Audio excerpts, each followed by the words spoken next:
Bien chers frères et sœurs dans le Christ, la parole de Dieu de ce 30e dimanche du temps ordinaire que nous célébrons à quelques jours de la solennité de la Toussaint et de la commémoration des fidèles défunts, nous pousse à dépasser, à aller au-delà de l'observance des 10 commandements en nous indiquant d'autres chemins qu'un chrétien doit suivre pour rejoindre la sagesse de la vie. Dans la première lecture tirée du livre de l'Exode, le livre du récit de la libération de l'esclavage de l'Égypte et de l'arrivée du peuple d'Israël en terre promise, le Seigneur nous livre d'autres commandements.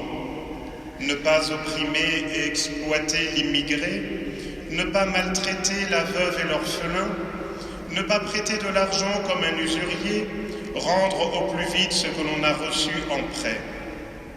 En quelque sorte, il s'agit d'avoir une conscience honnête, droite, sensible, et sans avoir une mentalité qui profite et abuse des autres.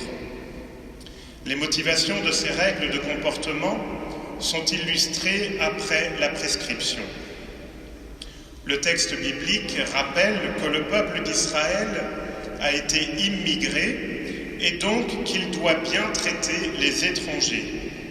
Il rappelle également que la colère de Dieu se déchaîne sur celui qui maltraite la veuve et l'orphelin, qu'il ne faut pas agir comme un usurier lorsque l'on prête de l'argent, etc.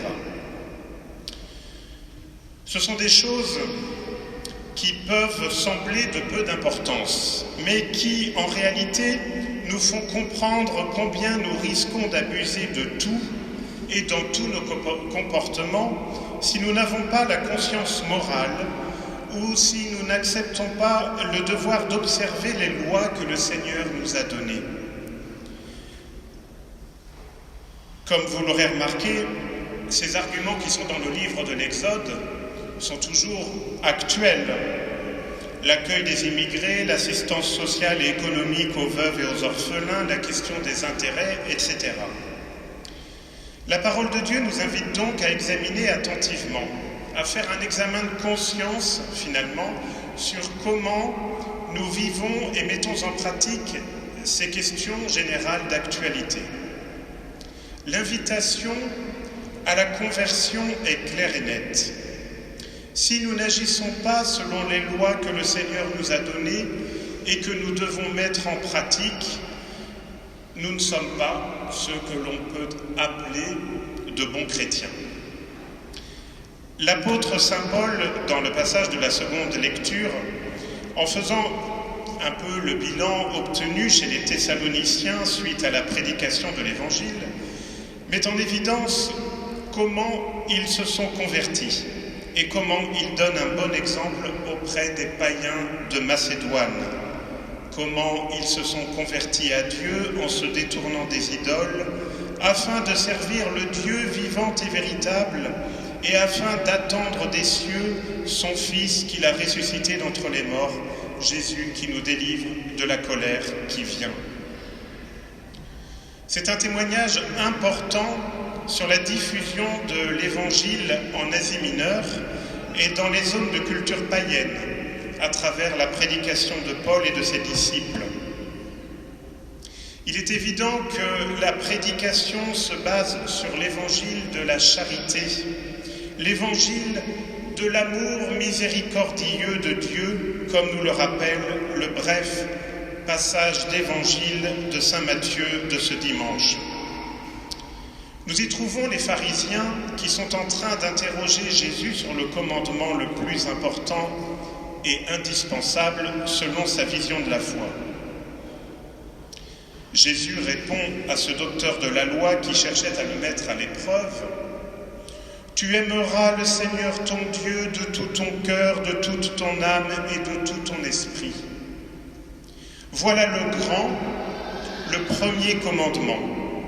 Et le second lui est semblable, tu aimeras ton prochain comme toi-même. » Jésus ne fait rien d'autre que de redire aux grands sages de son temps ce qui était déjà écrit et su, mais qui n'était pas vécu ni actualisé dans le comportement de ceux qui connaissaient les lois de l'Ancien Testament sans les observer. Jésus remet au centre l'amour de Dieu et du prochain dans la vie de chaque personne qui croit. Et il souligne également la manière d'aimer Dieu et son prochain. En effet, le premier amour, celui de Dieu, celui envers Dieu, est de type totalisant, entier, c'est-à-dire avec toute sa personne.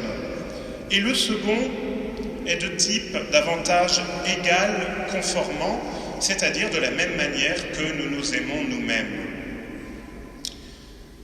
Ces réponses sont une stratégie de Jésus pour mettre en crise leur pensée arrogante de tout savoir de la loi, mais de ne rien vivre de cette loi en profondeur, seulement de manière superficielle pour être bien vu des autres.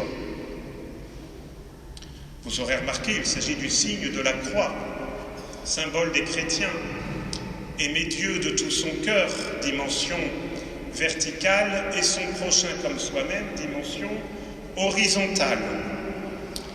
Et vous le savez, peut-être certains m'ont déjà entendu le dire, mais lorsque je suis allé dans la plaine de Ninive en 2017, j'étais bouleversé par ce que disaient les chrétiens qui avaient tout perdu sur place, et notamment dans une église à Batnaïa, une église totalement détruite où tous les symboles chrétiens étaient effacés, l'autel détruit. Il y avait écrit sur le mur en allemand « Esclave de la croix, tu n'as plus ta place en terre d'islam, soit tu pars, soit nous te tuerons. » Évidemment, cette parole s'adressait aux chrétiens de la part des islamistes. Et dans cette église, j'ai fait l'expérience combien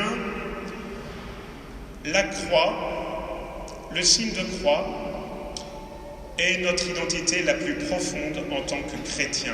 Et lorsque l'on s'attaque à la croix, eh bien, voilà, c'est d'une grande violence envers nous. Et donc, eh bien, pour faire face à cela, nous sommes appelés à vivre du signe de la croix. Jésus rappelle qu'on aime Dieu dans et avec tout notre cœur, en toute sincérité et sans mesurer ni quantifier cet amour. Alors que pour les frères et sœurs, pour le prochain, nous devons aimer avec la même mesure et la même attention que nous prêtons à nous-mêmes, en utilisant comme critère de comportement celui que nous assumons envers nous. Et Dieu lui-même nous montre l'exemple. C'est lui qui nous a aimés en premier. Il nous aime dès avant notre naissance. Pour vivre en chrétien, frères et sœurs, il nous faut vivre de ces deux dimensions. Il nous faut vivre du signe de la croix. L'amour de Dieu se prolonge dans l'amour du prochain, et le Seigneur nous le révèle par son incarnation. Il a tellement aimé les hommes qu'il s'est fait l'un de nous. J'aime bien de temps en temps, à la fin de mes homélies, donner un petit travail à faire dans la semaine pour que la parole d'évangile ne reste pas juste écoutée simplement le dimanche à la messe, mais qu'elle soit vécue dans la semaine. Donc je vous invite cette semaine, tous les soirs, avant de vous coucher, lors de votre examen de conscience, de votre temps de prière, eh bien de faire ce signe de croix, lentement, en méditant ce passage d'évangile. Tu aimeras le Seigneur ton Dieu de tout ton cœur, de toute ton âme et de tout ton esprit. Et le second lui est semblable, tu aimeras ton prochain comme toi-même. Et de le méditer en fonction de ce que nous avons vécu dans la journée. Les actes concrets que nous avons posés envers Dieu et envers notre prochain. Alors nous ferons un pas de plus vers la sainteté que nous célébrerons dimanche prochain. Alors frères et sœurs, prions afin que nous redécouvrions ce sens fondamental de notre vie de baptisés, que nous ouvrions nos cœurs pour que l'amour de Dieu triomphe. Laissons l'amour de Dieu envahir nos cœurs pour que nous regardions avec ses yeux, que nous écoutions avec son cœur et que nous servions avec ses mains les frères qu'il met sur notre chemin. Amen.